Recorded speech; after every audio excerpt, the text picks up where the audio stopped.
So guys, अगर आप लोग आधार कार्ड के जरिए लोगों का पैसा निकालते हो, ठीक है, और आप लोग एईपीएस संचालक हो, सीएसपी संचालक हो, तो आप लोग इस वीडियो को पूरा देखना, क्योंकि देखिए 3 ऐसे बैंक जिनमें लोगों का बहुत ही ज़्यादा लोगों का अकाउंट है, ठीक है। और इन बैंकों का जो आधार पे और एईपीएस सर्विस था वो लगभग डाउन हो चुका है, ठीक है, 0% हो चुका है। बहुत ही रेयर केस में पैसा निकल रहा है। तो किन किन बैंकों का ऐसा हुआ है, इस वीडियो में मैं आप लोग को कंप्लीट इन्फॉर्मेशन शेयर करने वाला हूँ।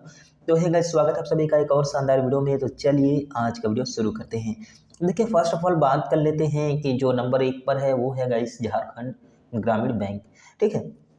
देखिए, झारखंड ग्रामीण बैंक का पैसा निकल रहा था, ठीक है, कुछ टाइम से निकल रहा था, लेकिन फिर बीच में बंद हो गया था निकलना, इसके बाद फिर से स्टार्ट हुआ था। लेकिन अगर करंट की बात करें तो करंटली पैसा इसमें नहीं निकल रहा है, ठीक है। काफ़ी ज़्यादा मशक्कत करने के बावजूद भी नहीं निकल रहा है। कोई भी आधार पे सर्विस, न्यू सीएसपी या फिर न्यू बायोमेट्रिक डिवाइस, कोई भी डिवाइस यूज कर लो, लेकिन कोई भी यहाँ पर फायदा नहीं हो रहा है, ठीक है।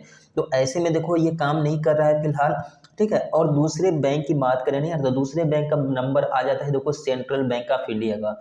देखो सेंट्रल बैंक ऑफ इंडिया में जो प्रॉब्लम शुरू हुआ है वो तो मान लीजिए आधार पे के जरिए से कभी कभी बैलेंस विड्रॉल वगैरह हो जाता था, ठीक है, कभी कभी इंक्वायरी भी हो जाता था एपीएस से, ठीक है।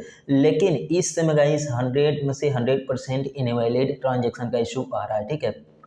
कुछ भाई लोग थे जिनके पास पहले पैसा निकल रहा था, ठीक है, सेंट्रल बैंक ऑफ इंडिया का, लेकिन अब वो भी पैसा निकलना बंद हो गया है। यहाँ पर सभी के साथ इनवैलिड ट्रांजेक्शन का इशू आने लगा है, ठीक है। तो यहाँ पर देखिए, जो सेंट्रल बैंक ऑफ इंडिया था वो पहले ही नोटिस दे चुका था कि मतलब दूसरे बैंक के बीसी के पास पैसा नहीं निकलेगा, ठीक है, लेकिन फिर भी पैसा निकल रहा था। लेकिन अभी करंटली अगर बात करें तो देखिए पैसा नहीं निकल रहा है, ठीक है। किसी भी बैंक डीसी के पास या फिर अगर आप प्राइवेट कंपनी सीएसपी बोलो, एपीएस से या फिर आधार पे से, किसी भी कंपनी से पैसा यहाँ पर नहीं निकल रहा है, ठीक है। तो ये देखिए बहुत ही बड़ी प्रॉब्लम है, क्योंकि सेंट्रल बैंक ऑफ इंडिया में बहुत ही ज़्यादा कस्टमर हैं, ठीक। और देखिए तीसरे नंबर पर जो बैंक है, इन दोनों से भी बहुत ज़्यादा कस्टमर है बैंक ऑफ बड़ौदा का, ठीक है। वैसे तो बैंक ऑफ बड़ौदा का 95% कस्टमर का पैसा निकल रहा है और 95% रिटेलर से लोग पैसा नहीं निकल पा रहे हैं। केवल मात्र 5% ऐसे रिटेलर हैं जो लोग पैसा निकाल पा रहे हैं। आप लोग अपने आसपास में आप लोग घूम करके देख लीजिएगा, बहुत ही कम ऐसे लोग होंगे जिनके पास बड़ौदा का पैसा निकल रहा है, ठीक है। 100 में से मात्र 2-4 ही ऐसे होंगे जिनके पास पैसा निकल रहा है बड़ौदा का। बाकी जितने भी रिटेलर्स हैं, ठीक है, किसी के पास पैसा नहीं निकल रहा है। तो देखो, अगर आप लोग चाहते हो पैसा निकालना तो देखो यहाँ पर सेंट्रल बैंक ऑफ इंडिया का और झारखंड ग्रामीण बैंक का, इन दोनों बैंक का पैसा निकालने का प्रोसीजर तो मैं आप लोग को नहीं बता सकता और इससे पैसा नहीं निकलता है।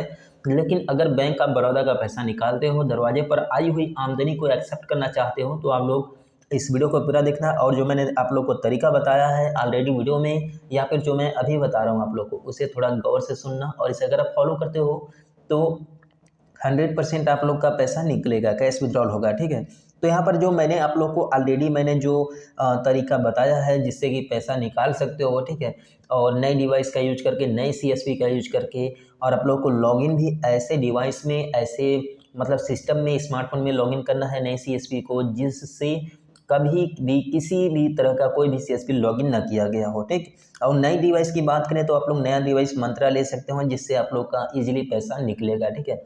और बात कर लेते हैं कि अगर आप लोग इस सीएसपी से, इस डिवाइस से अगर दूसरे बैंक का पैसा निकालते हो तो देखिए 1 से 1.5 हफ्ते के अंदर में आप लोग का बड़ौदा ब्लॉक हो जाएगा और दोबारा से पैसा निकलना बंद हो जाएगा, ठीक है। तो जो मैंने तरीका बताया इसे फॉलो करना, आप लोग का 100% प्रॉब्लम सॉल्व हो जाएगा। मिलते हैं फिर किसी नेक्स्ट वीडियो में।